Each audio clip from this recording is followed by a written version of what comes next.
ದಂಡೆತ್ತಿ ಬಂದ ಪಾಕಿಸ್ತಾನವನ್ನ ಭಾರತ ಬೆಂಡೆತ್ತುತ್ತಿದೆ. 15ಕ್ಕೂ ಹೆಚ್ಚು ಪಾಕಿಸ್ತಾನದ ನಗರದ ಮೇಲೆ ಭಾರತದ ಕಣ್ಣು. ಶತ್ರು ದೇಶ ಪಾಕಿಸ್ತಾನದ ಮಿಲಿಟರಿ ಪೋಸ್ಟ್ ಧ್ವಂಸ ಆಗಿದೆ. ಆಂಟಿ ಗೈಡೆಡ್ ಮಿಸೈಲ್ ಮೂಲಕ ಉಡೀಸ್ ಆಗಿರುವಂತಹದ್ದು. ಭಾರತೀಯ ಸೇನೆಯಿಂದ ವಿಡಿಯೋ ರಿಲೀಸ್ ಆಗಿದೆ. ಒಂದು ರೀತಿಯ ಇದು ಯಾವ ವಲಯದ ಪೋಸ್ಟ್ ಎಂಬ ಬಗ್ಗೆ ಸ್ಪಷ್ಟತೆ ಇಲ್ಲ. ಶತ್ರು ದೇಶ ಪಾಕಿಸ್ತಾನದ ಮಿಲಿಟರಿ ಪೋಸ್ಟ್ ಧ್ವಂಸ ಆಂಟಿ ಗೈಡೆಡ್ ಮಿಸೈಲ್ ಮೂಲಕ ಉಡೀಸಾಗಿದೆ. 72 ವರ್ಷದ ನಂತರ ಭಾರತ ಕಾಣುತ್ತಿರುವ ಸುದೀರ್ಘ ಯುದ್ಧ ಇದು. ಭಾರತೀಯ ಸೇನೆಯಿಂದ ಪೋಸ್ಟ್ ಧ್ವಂಸ. ಇದು ಯಾವ ಪೋಸ್ಟ್ ಎನ್ನುವಂತಹ ನಿಖರತೆ ಇಲ್ಲ. ಶತ್ರು ದೇಶ ಪಾಕಿಸ್ತಾನದ ಮಿಲಿಟರಿ ಪೋಸ್ಟ್ ಧ್ವಂಸ ಆಗಿದೆ. ಆಂಟಿ ಗೈಡೆಡ್ ಮಿಸೈಲ್ ಮೂಲಕ ಉಡೀಸಾಗಿದೆ. ಶತ್ರು ದೇಶ ಪಾಕಿಸ್ತಾನದ ಮಿಲಿಟರಿ ಪೋಸ್ಟ್ ಧ್ವಂಸ ಆಗಿರುವಂತಹದ್ದು. ದಂಡೆತ್ತಿ ಬಂದಂತಹ ಪಾಕಿಸ್ತಾನವನ್ನ ಬೆಂಡೆತ್ತುತ್ತಾ ಇದೆ ಭಾರತ. ಭಾರತೀಯ ಸೇನೆಯಿಂದ ವಿಡಿಯೋ ರಿಲೀಸ್ ಆಗಿದೆ. ಇದು ಎಲ್ಲಿ ಯಾವ ಪೋಸ್ಟ್ ಎನ್ನುವಂತಹದ್ದು ಅಧಿಕೃತವಾಗಿ ತಿಳಿಯಬೇಕಾಗಿದೆ. ಇದು ಯಾವ ವಲಯದ ಪೋಸ್ಟ್ ಎಂಬ ಬಗ್ಗೆ ಈವರೆಗೂ ಕೂಡ ಖಾತ್ರಿ ಇಲ್ಲ. ಶತ್ರು ದೇಶ ಪಾಕಿಸ್ತಾನದ ಮಿಲಿಟರಿ ಪೋಸ್ಟ್ ಧ್ವಂಸ ಆಗಿದೆ. ಆಂಟಿ ಗೈಡೆಡ್ ಮಿಸೈಲ್ ಮೂಲಕ ಉಡೀಸಾಗಿದೆ.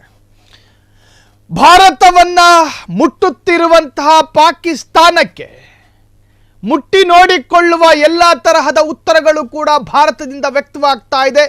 ಸ್ಪಷ್ಟವಾದಂತಹ ಉತ್ತರಗಳು ಪಾಕಿಸ್ತಾನಕ್ಕೆ ಸಿಕ್ಕಿದಾಗಲೆಲ್ಲ ಪಾಕಿಸ್ತಾನ ತೆಪ್ಪಗೆ ಕೂತ್ರೆ ಪಾಕಿಸ್ತಾನಕ್ಕೂ ಒಳ್ಳೆಯದು ಮತ್ತು ಪಾಕಿಸ್ತಾನದ ಜನತೆಗೂ ಒಳ್ಳೆಯದು. ಆದರೆ ಭಾರತವನ್ನು ಕೆಣಕಿದ್ದು ಪಾಕಿಸ್ತಾನ. ಶಾಂತಿಯುತವಾಗಿದ್ದಂತಹ ಭಾರತವನ್ನು ಕೆಣಕ್ತೀರಿ. ಬಾರ್ಡರಲ್ಲಿ ಕೂತ್ಕೊಂಡು ಗಳಗಳನೆ ಅತ್ರೂ ಕೂಡ ಭಾರತ ಕ್ಷಮಿಸೋ ಪರಿಸ್ಥಿತಿಯಲ್ಲಿಲ್ಲ. ನೀವೇ ಸಾಕಿದ್ದ ಉಗ್ರರಿಂದ ನಿಮಗೆ ಕಂಟಕ. ನೀವೇ ಸಾಕಿದ್ದ ಉಗ್ರರನ್ನ. ಭಾರತೀಯ 26 ಪ್ರವಾಸಿಗರು ನಿರಾಯುಧರಾಗಿದ್ದಾಗ ಭಾರತದ ಮೇಲೆ ಏಕಾಏಕಿ ನುಗ್ಗಿ ನಿರಾಯುಧ ಪ್ರವಾಸಿಗರ ಮೇಲೆ ನರಮೇಧ ಮಾಡುವಾಗಲೂ ಕೂಡ ಪಾಕಿಸ್ತಾನ ಈ ಮಟ್ಟಕ್ಕೆ ತಲುಪುತ್ತೆ ಅಂತ ಅಂದುಕೊಂಡಿರಲಿಲ್ಲ ಅನಿಸುತ್ತೆ. ನೀವು ಸಾಕಿದ ಶೈತಾನರೇ ನಿಮಗೆ ದುಶ್ಮನಾದ್ರು. ನೀವು ಸಾಕಿದ ಶೈತಾನರವರು. ಎಷ್ಟು ವರ್ಷಗಳ ಕಾಲ ಪೌಷ್ಟಿಕಾಂಶ ಆಹಾರ ಕೊಟ್ಟು ಅವರನ್ನು ಪೋಷಿಸಿದ್ರಿ. ಈಗ ನಿಮ್ಮ ಸಹಾಯಕ್ಕೆ ಯಾರು ಬರ್ತಾ ಇಲ್ಲ. ತುರ್ಕಿ, ಚೀನಾ ಬಿಟ್ಟರೆ ಉಳಿದವರು ಯಾರೂ ಕೂಡ ನಿಮ್ಮ ಪರವಾಗಿ ನಿಂತುಕೊಳ್ಳೋದು ಕಾಣ್ತಾ ಇಲ್ಲ. ಯಾರು ಬರ್ತಾರೆ ನಿಮ್ಮ ಸಹಾಯಕ್ಕೆ?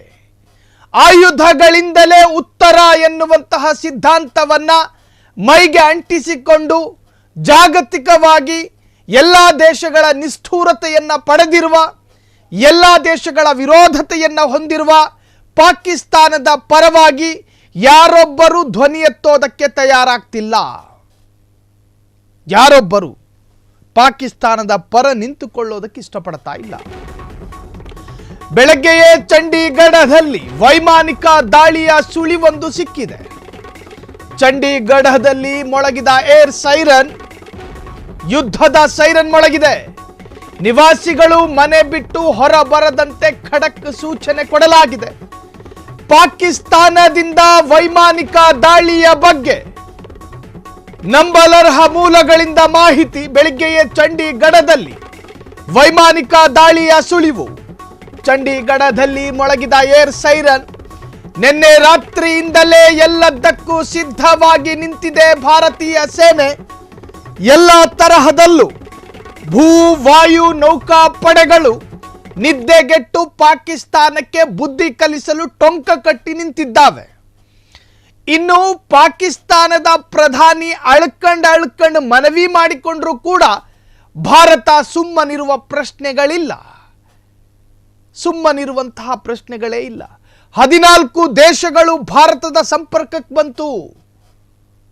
ಶಾಂತಿ ಕಾಪಾಡಿ ಎನ್ನುವಂತಹ ಪುಕ್ಕಟೆ ಸಲಹೆಗಳನ್ನು ಕೊಡೋದಕ್ಕೆ ಬಂತು. ನಾವು ಈವರೆಗೂ ಕಾಪಾಡಿಕೊಂಡ ಶಾಂತಿಗೆ ಭಂಗ ಆಗಿದೆಯಲ್ಲ, ಇದಕ್ಕೆ ಯಾರು ಉತ್ತರ ಕೊಡ್ತಾರೆ?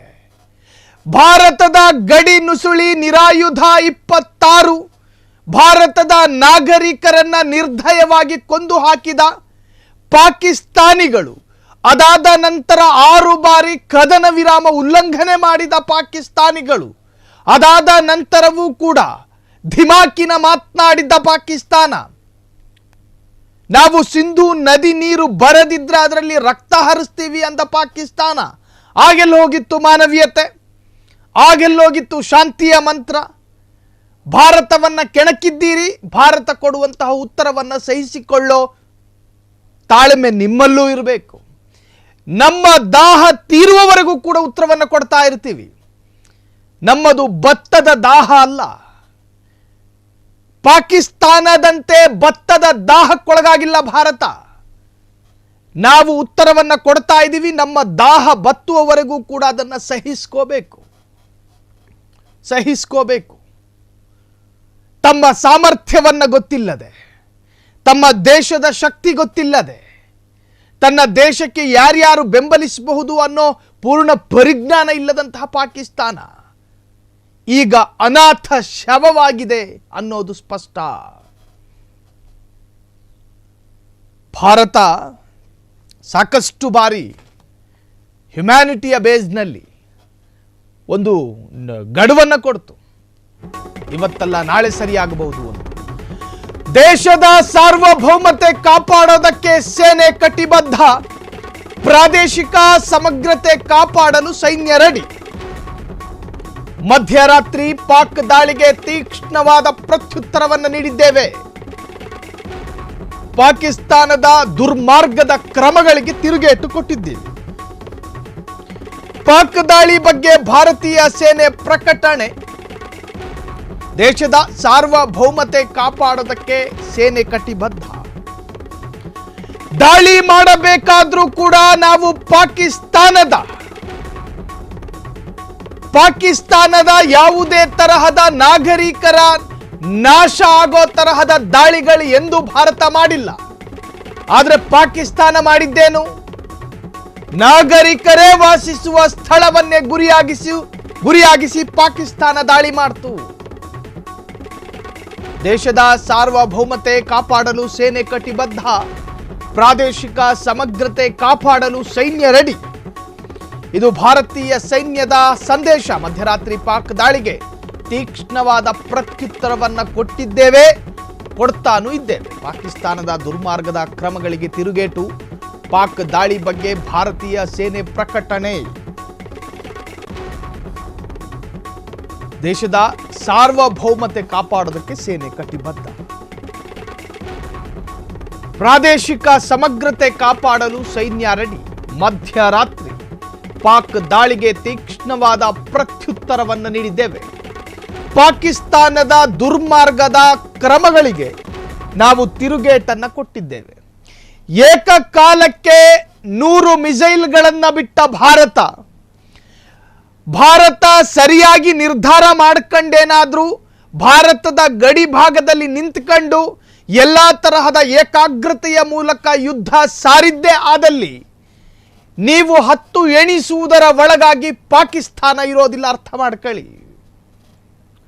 ನೀವು ಪ್ರಚೋದನೆ ಮಾಡಿದಾಗ ಮಾತ್ರ ಪ್ರತ್ಯುತ್ತರವನ್ನು ಭಾರತ ಕೊಟ್ಟಿದೆ. ನಾವು ಟ್ರಿಗರ್ ಮಾಡೋದಿಲ್ಲ, ನಮ್ಮನ್ನ ಟ್ರಿಗರ್ ಮಾಡುವವರನ್ನು ಕೂಡ ಭಾರತ ಸಹಿಸೋದಿಲ್ಲ. ಅಪ್ರಚೋದಿತ ದಾಳಿ ಮಾಡಿದ್ಯಾರು? 26 ಪ್ರವಾಸಿಗರು ನಿರಾಯುಧರಾಗಿ ಇದ್ದಾಗ ಅವರ ಮೇಲೆ ಗುಂಡು ಹಾರಿಸಿದ್ದು ಯಾರು? ಕದನ ವಿರಾಮ ಉಲ್ಲಂಘನೆ ಮಾಡಿದ್ದು ಯಾರು? ಭಾರತೀಯ ಗಡಿ ಭಾಗದಲ್ಲಿ ಮಲಗ್ತಾ ಇದ್ದಂತಹ ಯೋಧರ ಮೇಲೆ ಬಾಂಬ್ ಮಳೆ ಸುರಿಸಿದ್ದು ಯಾರು? ಎಲ್ಲವೂ ಮಾಡಿದ್ದು ಪಾಕಿಸ್ತಾನ. ಮಾಡಿದ್ದುಣ್ಣು ಮಹಾರಾಯ ಅಂದಂಗೆ ನೀವು ಮಾಡಿದ ಅಧ್ವಾನಗಳನ್ನು ಇವತ್ತು ಅನುಭವಿಸ್ತಾ ಇದ್ದೀರಿ. ನೀವು ಮಾಡಿದ ಅಧ್ವಾನ, ನಿಮ್ಮ ದೇಶದಲ್ಲಿ ಭಯೋತ್ಪಾದಕರಿಗೆ ಮೂಲ ಸೌಕರ್ಯಗಳನ್ನು ಕೊಡ್ತೀರಿ. ದಯವಿಟ್ಟು ಯುದ್ಧ ತಪ್ಪಿಸಿ ಅಂಗಲಾಚಿ ಬೇಡಿಕೊಳ್ತಾ ಇದೆ ಪಾಕಿಸ್ತಾನ. ವಿಶ್ವದ ರಾಷ್ಟ್ರಗಳಿಗೆ ಪಾಕಿಸ್ತಾನದಿಂದ ಮೊರೆ. ಯಾರೊಬ್ಬರು ನಿಮ್ಮ ಕೈ ಹಿಡಿಯೋದಕ್ಕೆ ಬರೋದಿಲ್ಲ. ಭಾರತದ ದಾಳಿಯಿಂದ ನಮಗೆ ಭಾರಿ ಹಾನಿಯಾಗಿದೆ. ಬಾಯ್ ಬಡ್ಕೊಳ್ಳಿ. ನಮಗೆ ಅಪಾರ ಪ್ರಮಾಣದಲ್ಲಿ ಸಾಲದ ಅವಶ್ಯಕತೆ ಇದೆ. ನಮ್ಮ ಷೇರು ಮಾರುಕಟ್ಟೆಯು ಕುಸಿದಿದೆ. 26 ಪ್ರವಾಸಿಗರ ಹಣೆ ಮೇಲೆ ಗುಂಡಿಡುವಾಗ ಇದನ್ನ ಯೋಚನೆ ಮಾಡಬೇಕಿತ್ತು. ಸಂಘರ್ಷದ ತೀವ್ರತೆಯಿಂದ ನಷ್ಟವಾಗಿದೆ. ಹೀಗಾಗಿ ದಯವಿಟ್ಟು ವಿಶ್ವದ ರಾಷ್ಟ್ರಗಳು ಸಂಘರ್ಷವನ್ನ ತಿಳಿಗೊಳಿಸಲಿ. ಪಾಕಿಸ್ತಾನದ ಆರ್ಥಿಕ ವ್ಯವಹಾರಗಳ ಸಚಿವಾಲಯದಿಂದ ಮನವಿ ಮಾಡಿಕೊಂಡಿದ್ದಾರಂತೆ. ದಯವಿಟ್ಟು ಯುದ್ಧ ತಪ್ಪಿಸಿ ಅಂಗಲಾಚಿದ ಪಾಕಿಗಳು. ಮೀನು ಸಾಕೋದಕ್ಕೆ ಟ್ಯಾಂಕ್ ಅಲ್ಲಿ ಎಷ್ಟು ನೀರು ಇರೋದನ್ನ ತಿಳ್ಕೋಬೇಕು. ನೀರೇ ಇಲ್ದಲೆ ಮೀನ್ ಸಾಕ್ತೀರಿ, ಆಯುಧಗಳಿಲ್ಲದೆ ಯುದ್ಧ ಸಾರ್ತೀರಿ, ಶಕ್ತಿ ಇಲ್ಲದೆ ಬಾರ್ಡರ್ ನಲ್ಲಿ ನಿಂತ್ಕೊಂಡು ದಿಮಾಕಿನ ಮಾತು. ಈಗ ಬಾಯ್ ಬಾಯ್ ಬಡ್ಕೋತಾ ಇದ್ದಾರೆ. ಭಾರತದ ಶಾಂತಿಯನ್ನ ಭಂಗ ಮಾಡಿದ, ಭಾರತದ ಪೀಸ್ ಅನ್ನ ಸ್ಫೋಟ ಮಾಡಿದ, ಭಾರತದ ವಿರುದ್ಧ ಸದಾ ಕತ್ತಿ ಮಸೀತಿದ್ದ, ಪಾಕಿಸ್ತಾನದಲ್ಲಿ ಉಗ್ರವಾದಕ್ಕೆ ಎಲ್ಲಾ ತರಹದ ಮೂಲ ಸೌಕರ್ಯಗಳನ್ನು ಕೂಡ ಕಲ್ಪಿಸಿದ್ದ, ಪಾಕಿಸ್ತಾನದ ಒಳಗೆ ಪೌಷ್ಟಿಕಾಂಶ ಆಹಾರ ಕೊಟ್ಟು ಉಗ್ರರನ್ನ ಸಾಕ್ತಾ ಇದ್ದ, ಪಾಕಿಸ್ತಾನಕ್ಕೆ ಕೆಟ್ಟ ಕಾಲದಲ್ಲಿ ಬುದ್ಧಿ ಬಂದು ಯಾವ ಪ್ರಯೋಜನವೂ ಇಲ್ಲ, ಯಾವ ಪ್ರಯೋಜನವೂ ಇಲ್ಲ. ಈ ತರಹದ ಊಸರವಳ್ಳಿ ಸ್ಟೇಟ್ಮೆಂಟ್ಗಳನ್ನು ಎಷ್ಟು ಕಂಡಿದೆ ಭಾರತ, ಎಷ್ಟು ಕಂಡಿದೆ.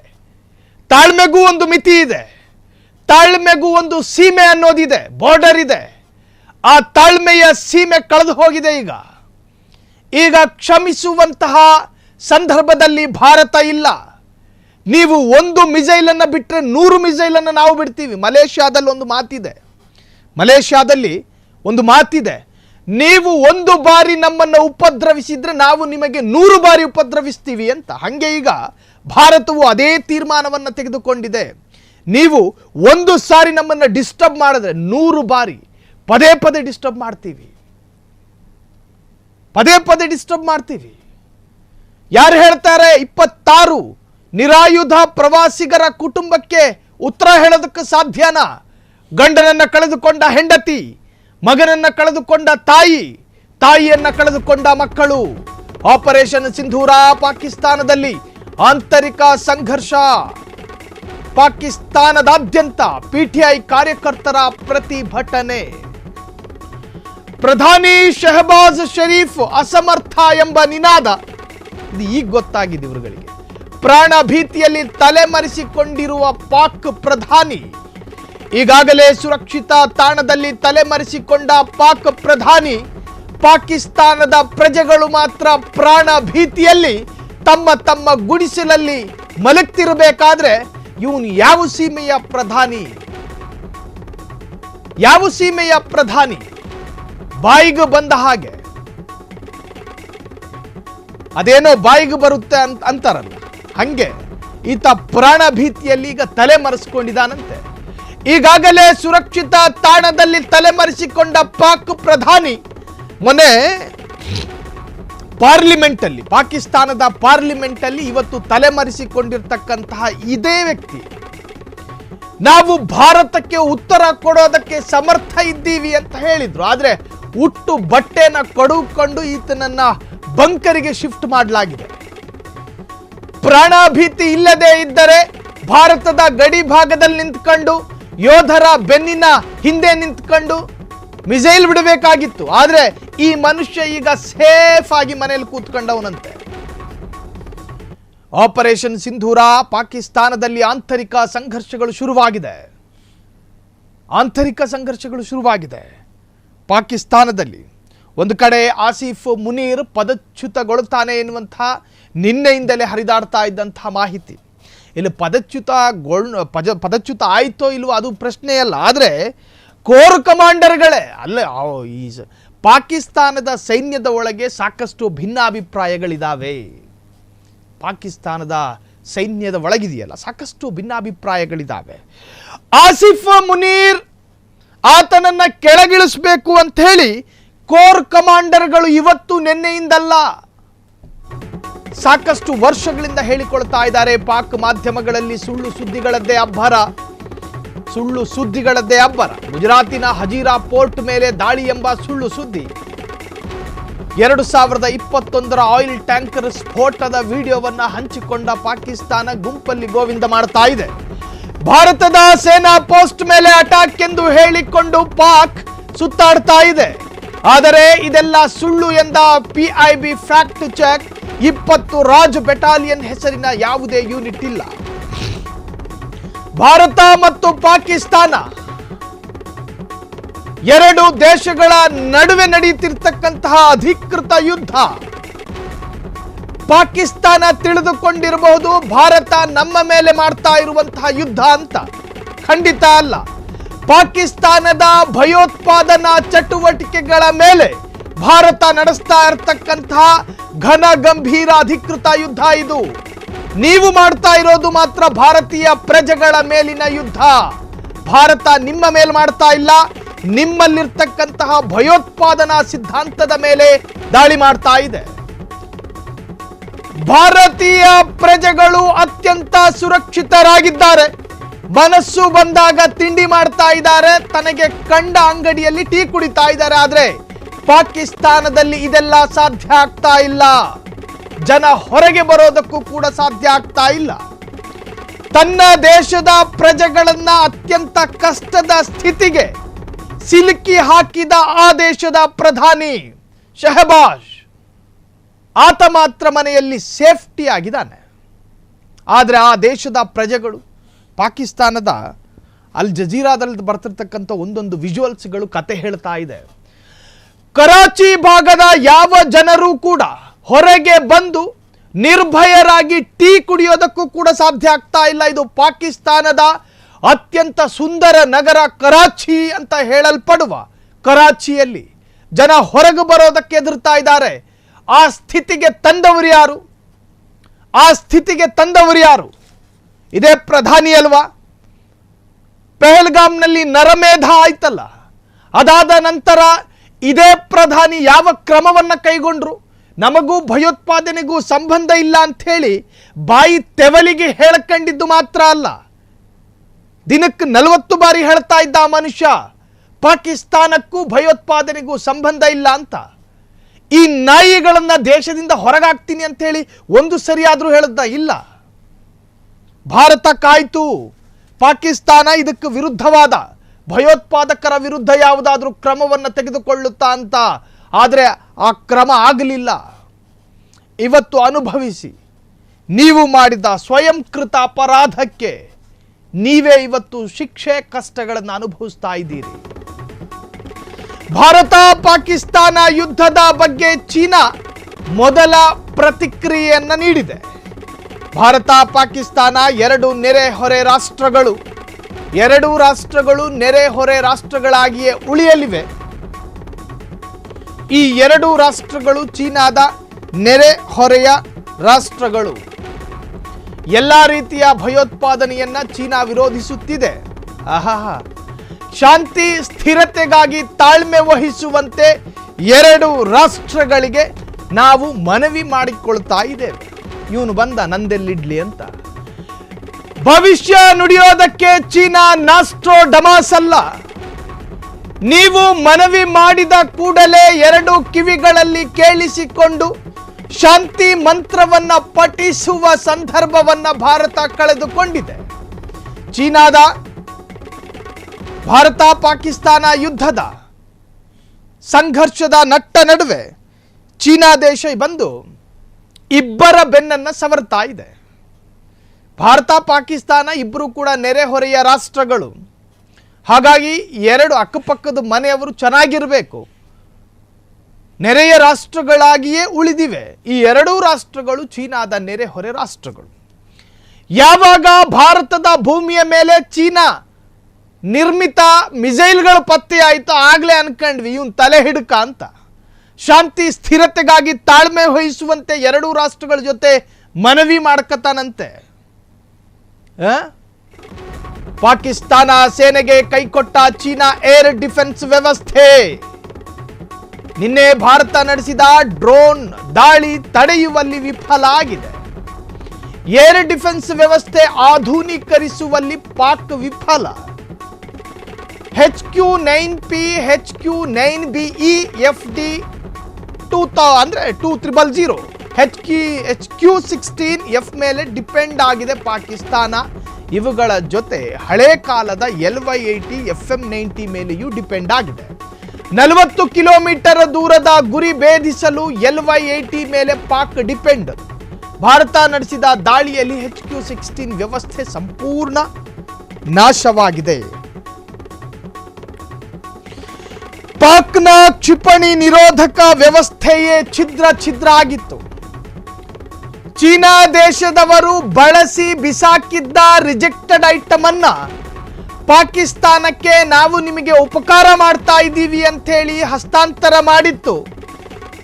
ಕಣ್ಣು ಮುಚ್ಕೊಂಡು ಚೀನಾ ಕೊಟ್ಟ ವಸ್ತುಗಳನ್ನು ಸ್ವೀಕರಿಸಿದ ಪಾಕಿಸ್ತಾನ, ಚೀನಾ ನಮ್ಮ ಪಾಲಿಗೆ ದೇವರು, ಅವರು ಕೊಟ್ಟಿರೋ ಉಪಕರಣಗಳು ಉಪಕಾರ ಆದೀತು ಅಂತ ಹೇಳಿ ಭಾರತದ ವಿರುದ್ಧ ಪ್ರಯೋಗ ಮಾಡಿದ್ರು. ಅದಾದ ಮೇಲೆ ಗೊತ್ತಾಗಿದ್ದು ಅವರು ಬಿಟ್ಟ ಮಿಸೈಲ್ನಲ್ಲಿ 16 ವೆಲ್ಡಿಂಗ್ಗಳಿತ್ತು ಅಂತ. ಅದರರ್ಥ ಚೀನಾ ಕೊಟ್ಟಂತಹ ಕಳಪೆ ಗುಣಮಟ್ಟದ ಅತ್ಯಂತ ಅಸಮರ್ಥ ಉಪಕರಣಗಳನ್ನು ಯುದ್ಧದ ಕಾಲದಲ್ಲಿ ಪಾಕಿಸ್ತಾನ ಬಳಸಿಕೊಳ್ಳುವ ಪರಿಸ್ಥಿತಿಯಲ್ಲಿ ಪಾಕಿಸ್ತಾನ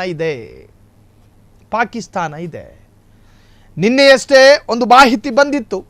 ಟರ್ಕಿ ದೇಶದಿಂದ ಯುದ್ಧೋಪಕರಣಗಳು ಜೆಟ್ ವಿಮಾನದ ಮುಖಾಂತರ ಶ್ರೀಲಂಕಾ ಏರ್ ಮಾರ್ಗ ಅಂದರೆ ವಾಯು ಮಾರ್ಗದ ಮುಖಾಂತರವಾಗಿ ಪಾಕಿಸ್ತಾನಕ್ಕೆ ಬಂದಿಳಿತಾ ಇದೆ ಅಂತ. ಅದಾದ ನಂತರ ಸ್ವತಃ ಟರ್ಕಿ ಹೇಳ್ತು ನಮ್ಮಿಂದ ಯಾವ ವಿಮಾನವನ್ನು ಪಾಕಿಸ್ತಾನಕ್ಕೆ ಕಳುಹಿಸಿಕೊಟ್ಟಿಲ್ಲ ಅಂತ. ಅದರ ಅರ್ಥ ಭಾರತದ ಪರವಾಗಿ ಪಾಕಿಸ್ತಾನದ ವಿರುದ್ಧವಾಗಿ ಬಹುಪಾಲು ದೇಶಗಳು ನಿಲ್ಲೋದಕ್ಕೆ ಹಾತೊರಿತಾ ಇದೆ. ಕಾರಣ ಇಲ್ಲಿ ನ್ಯಾಯಯುತವಾಗಿ ಭಾರತದ ಪರವಾಗಿಯೇ ನಿಂತುಕೊಳ್ಳಬೇಕಾಗಿ ಬರುತ್ತೆ. ಕಾರಣ ಈ ಟೆರರಿಸಂ, ಭಯೋತ್ಪಾದನೆ ಎನ್ನುವಂತಹದ್ದು ಜಾಗತಿಕವಾದಂತಹ ಥ್ರೆಟ್ಟು, ಅಂದರೆ ಗ್ಲೋಬಲಿ ಅದೊಂದು ಬೆದರಿಕೆ. ಯುದ್ಧ ಮಾಡದೆ ಭಾರತವನ್ನು ಸೋಲಿಸಬೇಕು ಅಂತೇಳಿ ಇದೇ ಪಾಕಿಸ್ತಾನ ಹೊಂಚು ಹಾಕೊಂಡು ಕೂತಿತ್ತು. ಹೊಂಚಿ ಹಾಕಿ ಆ ಕಾರಣಕ್ಕೋಸ್ಕರನೇ ಒಂದು ಪ್ರೊಪಗಂಡ ಪ್ರಯೋಗ ಮಾಡ್ತು ಭಾರತದಲ್ಲಿ. ಮೊನ್ನೆ ಪೆಹಲ್ಗಾಮ್ನಲ್ಲಿ ಭಯೋತ್ಪಾದಕರು ಬಂದು ಹಿಂದೂ ಮುಸ್ಲಿಂ ಅಂತೇಳಿ ವಿಂಗಡಣೆ ಮಾಡಿದ್ದು ಕೂಡ ಅವರ ಪ್ರೊಪಗಂಡಾದ ಒಂದು ಭಾಗ.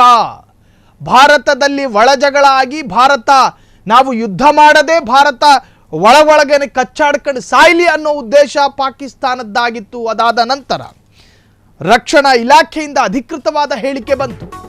ಭಾರತ ಪಾಕ್ ನಡುವೆ ಸೇನಾ ಸಂಘರ್ಷ, ವಾರ್ ಬ್ರೇಕಿಂಗ್. ಸೇನಾ ಮುಖ್ಯಸ್ಥರ ಜೊತೆ ರಕ್ಷಣಾ ಸಚಿವರ ಸಭೆ ನಡೀತಾ ಇದೆ. 3 ಸೇನೆಗಳ ಮುಖ್ಯಸ್ಥರ ಜೊತೆಗೆ ರಾಜನಾಥ್ ಸಿಂಗ್ ಮೀಟಿಂಗ್ ಮಾಡ್ತಿದ್ದಾರೆ. ಪಾಕಿಸ್ತಾನದ ದಾಳಿ, ಭಾರತದಿಂದ ಪ್ರತಿದಾಳಿ ನಿರಂತರವಾಗಿ ನಡೆಯುತ್ತೆ.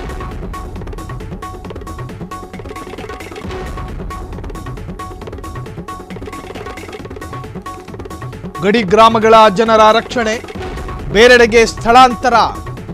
ಆಪರೇಷನ್ ಸಿಂಧೂರ ಬಳಿಕ ನಡೆದಂತಹ ಬೆಳವಣಿಗೆಗಳಿದು. ಮುಂದಿನ ಯುದ್ಧ ಕ್ರಮಗಳ ಕುರಿತು ಮಹತ್ವದ ಚರ್ಚೆ. ಭಾರತ ಮತ್ತು ಪಾಕ್ ನಡುವೆ ಸೇನಾ ಸಂಘರ್ಷ, ಈ ವಿಚಾರಕ್ಕೆ ಸಂಬಂಧಪಟ್ಟ ಹಾಗೆ ಸೇನಾ ಮುಖ್ಯಸ್ಥರ ಜೊತೆ ರಕ್ಷಣಾ ಸಚಿವರು ತುರ್ತು ಸಭೆಯನ್ನು ಮಾಡ್ತಿದ್ದಾರೆ. 3 ಸೇನೆಗಳ ಮುಖ್ಯಸ್ಥರ ಜೊತೆಗೆ, ಅದು ಭೂಸೇನೆ, ವಾಯುಸೇನೆ, ನೌಕಾಪಡೆ, 3 ಸೇನೆಗಳ ಮುಖ್ಯಸ್ಥರ ಜೊತೆ ಮಹತ್ವದ ಸಭೆಯನ್ನ ಮಾಡಲಾಗ್ತಾ ಇದೆ. ವಾರ್ ಬ್ರೇಕಿಂಗ್ ಗಮನಿಸ್ತಾ ಇದ್ದೀರಿ. ಭಾರತ ಪಾಕ್ ನಡುವೆ ಸೇನಾ ಸಂಘರ್ಷಕ್ಕೆ ಸಂಬಂಧಪಟ್ಟ ಹಾಗೆ ಏನೇನು ಕ್ರಮಗಳನ್ನು ತೆಗೆದುಕೊಳ್ಳಬೇಕು. ಸೇನಾ ಮುಖ್ಯಸ್ಥರ ಜೊತೆ ರಕ್ಷಣಾ ಸಚಿವರ ಸಭೆ. ಆ ಸಭೆಯಲ್ಲಿ ಭೂಸೇನೆ, ವಾಯುಸೇನೆ, ನೌಕಾಸೇನೆ, 3 ಸೇನೆಗಳ ಮುಖ್ಯಸ್ಥರ ಜೊತೆಗೂ ಕೂಡ ರಕ್ಷಣಾ ಸಚಿವ ರಾಜನಾಥ್ ಸಿಂಗ್ ತುರ್ತು ಸಭೆ ಮಾಡ್ತಿದ್ದಾರೆ. ಪಾಕಿಸ್ತಾನದ ದಾಳಿ, ಭಾರತದಿಂದ ಪ್ರತಿದಾಳಿ ವಿಚಾರ, ಜಮ್ಮು ಕಾಶ್ಮೀರ, ರಾಜಸ್ಥಾನ ಸೇರಿ ಗಡಿ ಪ್ರದೇಶಗಳ ಸಮೀಕ್ಷೆಗಳಾಗ್ತಾ ಇದೆ.